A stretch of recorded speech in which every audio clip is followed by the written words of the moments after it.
Ya bafowethu, ngike ngibona ontanga yethu lapha bexabana nabantu abadala baze bephumele ezintweni mhlobhe.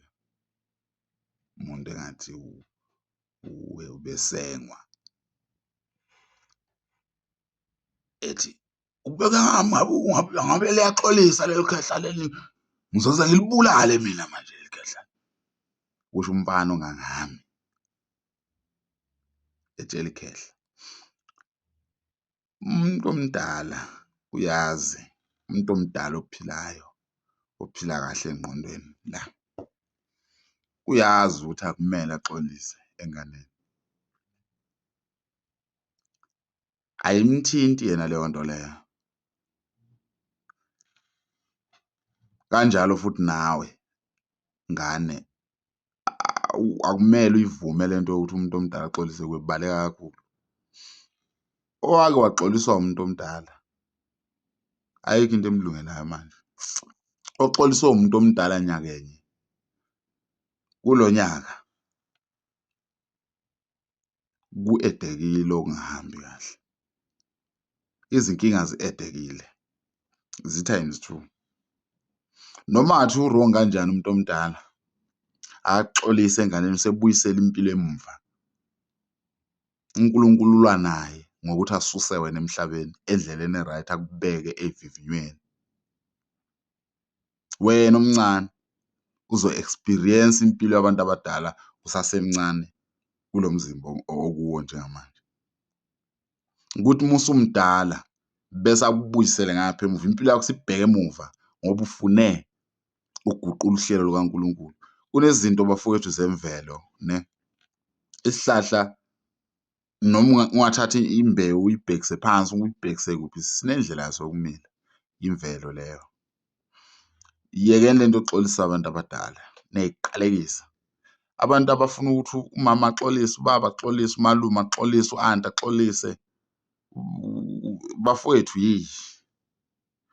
uzothi ma usukhulile ucabangise okwengane, hamxolisa wonke lo mhlaba lo, ngoba uzobe usubonile ukuthi no man, kunento engingayenzanga, kwase uke waxolisa umuntu omdala kimi, mina okwamele ngixolise. Umuntu omdala uyakunyathela, uxolise wena, baba sorry, ngiyaxolisa ukuthi unyawo lwami lungene ngaphansi kolwakho, kuwuyena onginyathelayo.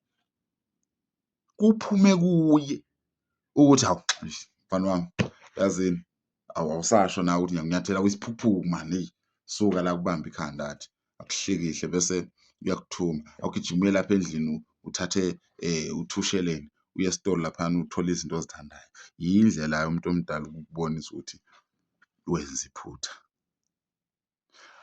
Uma usunomuzi wakho usuhlala lapha ney'ngane zakho, avuke ekuseni umuntu omdala, kade nilele nixabana izolo, avuke ekuseni umuntu omdala eze lapha kuwe, afike ezijiyajiyize laphana egcekeni, ashonelena, ahlale phansi aphuze itiye ahambe. Musa phela nawe kusala ugwadile ngathi uyamzala lo muntu, umzali wakho. Iyona ndlela yokuxolisa leyo. Bese kuney'ngane ezingakwazi ukukhipha igama lokuthi ngiyaxolisa, ukukhubazeka, because ingane ufike uyisize bese iyaphuma, iphuma ihambe ingazi ukuthi vele bekumele uyenze leyo nto leyo. Umuntu kahle kahle wadalelwa ukuyikhulisa, mese emila amazinyo umuntu kumele ay'phantele, ngiyanitshela mina umuntu. Ubufakazi balokho, kunabantu njengamanje abangenabo abazali, umama wafa esibhedlela eteta yena, kwasinda yena, ubaba kamazanga, kodwa uyaphila njenganamhlanje, njengamanje unomndeni wakhe, une-family and uyabahlonipha abantu. Uyithathaphi yonke leyo nto leyo? Umuntu uyazikhulisa.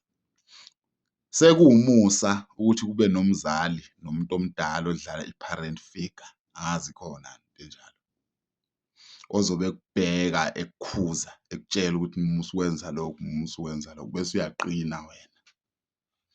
Ufuna lo muntu aqala abe perfect. Uyazi yini Mbombo wenja, njengoba weyisa nje ukuthi kunabantu abafisa ukuthi kube nomuntu nje omdala egcekeni? Sikhula nje ekhaya siyalingana sonke. Lo omncane nguye ovuka emdala kusasa, nami kusasa kumele ngivuke ngimdala. Noma ngigula mina, akumele ngibonise lo omncane ukuthi ngiyagula ngoba uzophelelwa ithemba yini unesifo esikhulu kunesami. Uyasazi isimo esikanjalo? Cha, wazi umama nobaba. Xabana ekhaya uze uyovula i-protection order, uvulela umzali wakho. uNkulunkulu akubusise, engathi ungashesha uphumelele emhlabeni ube nento zakho khona uzohlukana nabantu. Noma ungathola ukufa kulungile, ngoba la emhlabeni lana, la emhlabeni bafana bakithi lapha, hhayi, ngiyanitshela mina, impilo yakho iyobheka phansi mfana kithi, uyothi uyohamba ukhomba wonke lo muntu la ufika khona ube nesitha, bayangiloya ngoba ufune ukuthi umuntu omdala axolise kuwe. Hlala ungakhulumisani nomuntu omdala, noma kungathiwa uyakuzala umuntu omdala, ubekwe uNkulunkulu phambi kwakho. Bonke abantu abaphambi kwakho babekwe umnikazi wabantu. Akekho umuntu ozoshintsha uhlelo lukaNkulunkulu. Singakhohliswa izizwe, sikhohliswe abangane, sikhohliswe izinto kuthiwa yini le nto le, inspire, kuthiwa u-inspire-yiwe, ufakwe iy'payisi wa-inspired. Uhlelo lukaNkulunkulu bafana bakithi, imvelo lena. Nizongizwa, yazi nizongizwa. Usuhleli wedwa, sesikutholile isimo, uzongizwa kahle. Namhlanje uyangibuka nje, uzongizwa. La kusazongena, uhlale la, ungaphumi la, uhlale, ungene kuhlale ngaphakathi la, ugxile.